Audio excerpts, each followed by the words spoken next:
తెలంగాణ ముఖ్యమంత్రి రేవంత్ రెడ్డి వ్యూహానికి మాజీ మంత్రి కేటీఆర్ మైండ్ బ్లాంక్ అయిందని, అందులో భాగంగానే పవన్ కళ్యాణ్ దిష్టి వ్యాఖ్యల మీద తెలంగాణలో కాంగ్రెస్ పార్టీ ఫైర్ అవుతుంటే ఇప్పుడు బీఆర్ఎస్ సైలెంట్ అయిందనేటువంటి వార్తలు వస్తున్న క్రమంలో దీని మీద మనం పూర్తి స్థాయిలో విశ్లేషణ చేసుకుందాం. ప్రస్తుతం మనతో పాటున్నారు ప్రముఖ రాజకీయ విశ్లేషకులు, ప్రముఖ సీనియర్ జర్నలిస్ట్ శ్రవణ్ కుమార్ గారు. వారితో మాట్లాడదాం. శ్రవణ్ గారు నమస్తే అండి. నమస్తే అండి. శ్రవణ్ గారు, రేవంత్ రెడ్డి వ్యూహానికి కేటీఆర్ మైండ్ బ్లాంక్ అయింది అనేటువంటి వార్తలు వస్తున్నాయి. ఇంతకీ రేవంత్ రెడ్డి వ్యూహం ఏంటి, దానికి కేటీఆర్ మైండ్ బ్లాంక్ అవ్వడం ఏంటి అంటే ఏం చెప్తారు? సరే, ఇది మైండ్ బ్లాక్ అయిందా అనేది సరే అలా కాకుండా అసలు ఈ రాజకీయాలలోనే మనకు ఎత్తులు పై ఎత్తులు ఉంటాయి. అవును.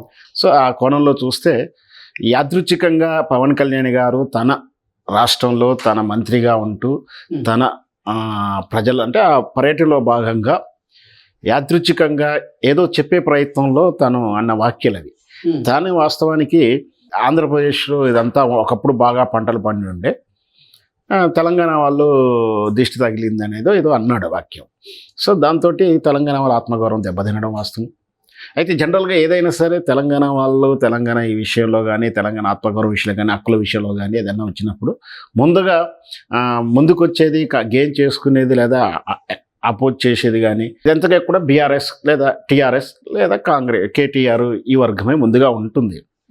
పవన్ కళ్యాణ్ తోడు కూడా గతంలో కూడా చాలాసార్లు బీఆర్ఎస్ పార్టీకి వాళ్ళకు ఘర్షణ అంటే కామెంటు ట్రోలింగ్స్ జరిగినాయి.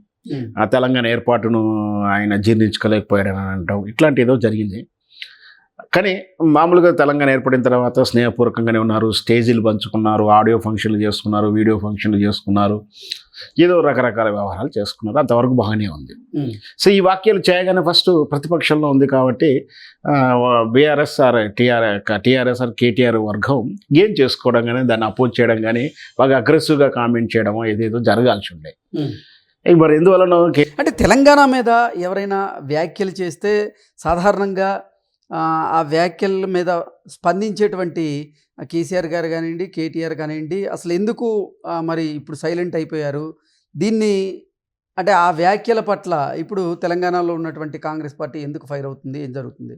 దాని వెనక వ్యూహం ఏంటి? కేటీఆర్ బహుశా ఆ టీం కానీ దీన్ని పెద్దగా సీరియస్గా తీసుకోలేకపోయి ఉండొచ్చు. ప్లస్ అంతకన్నా పెద్ద సమస్యలు ఉన్నాయి, అంతకన్నా అటువంటి వాళ్ళ వ్యక్తిగతంగా కూడా సమస్యలు ఉన్నాయి. ఏది కవిత గారు విభేదించి వాళ్ళని ఇబ్బంది పెడుతూ రోజు ఒక రకమైన మీటింగులు కానీ, కామెంట్లు చేయడం, వివాదాస్పద వ్యాఖ్యలు చేయడం, ఇట్లా కానీ నిన్నగాక మన జూబ్లీ ఎన్నికల్లో ఓడిపోవడం కానీ, ఇట్లా అన్నీ కూడా దీంతోపాటు రాష్ట్రంలో చాలా ప్రజా సమస్యలు ఉన్నాయి.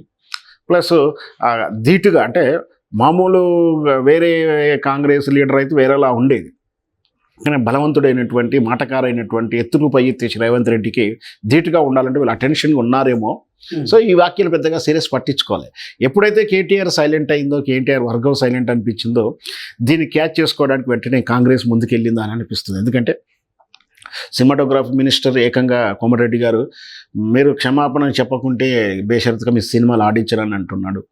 కాంగ్రెస్ ప్రధాన నాయకులు పొన్నం ప్రభాకర్ లాంటి వారు కానీ, వల్లమూరి వెంకటరెడ్డి కూడా దీన్ని సీరియస్గానే కోట్ చేస్తూ పవన్ కళ్యాణ్ గారిని క్షమాపణ కానీ లేదంటే సంజాయిషి అడుగుతూ ఉన్నారు.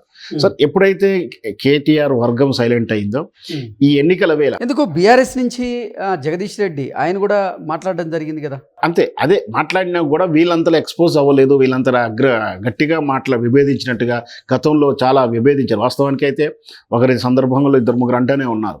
తెలంగాణ గమనిస్తే జగన్ మాత్రం వదలలేదు. అప్పుడు మానుకోట రాళ్ల సంఘటన కూడా గుర్తుంది. ఇవన్నీ కూడా ఉన్నాయి. తెలంగాణ ఆత్మగౌరవం దెబ్బతీసేలా ఉంటే మాత్రం ఖచ్చితంగా మేము అపోజ్ చేస్తామని అంటున్నారు. కానీ అది అంత ఇప్పుడు ఈ కాంగ్రెస్ నాయకులు తీసుకున్నట్టు స్టాండ్ బీఆర్ఎస్ నుంచి అంత పెద్దగా కనిపిస్తలేదు అని నాకు అనిపిస్తుంది. ఓకే, అంటే అసలు ఏంటి ఇప్పుడు కాంగ్రెస్ పార్టీ ఆ వ్యాఖ్యల మీద ఫైర్ అవ్వడానికి అసలు దాని వెనక ఉన్నటువంటి వ్యూహం ఏంటి?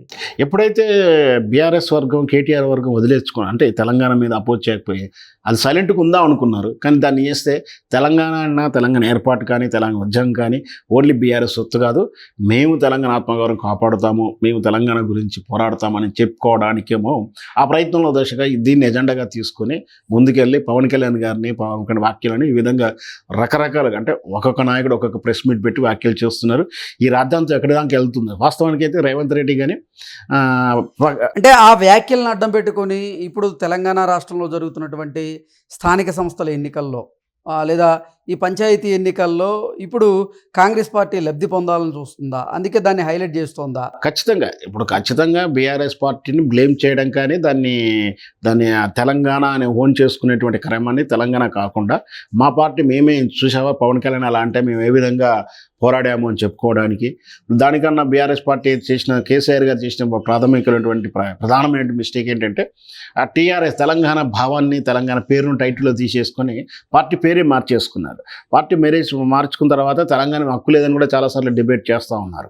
సో అంటే తెలంగాణ మీద మీరు తెలంగాణ పేరు మార్చుకోవడంలో కానీ తెలంగాణ ప్రయోజనాలు ఇచ్చడం కానీ మీరు లేరు.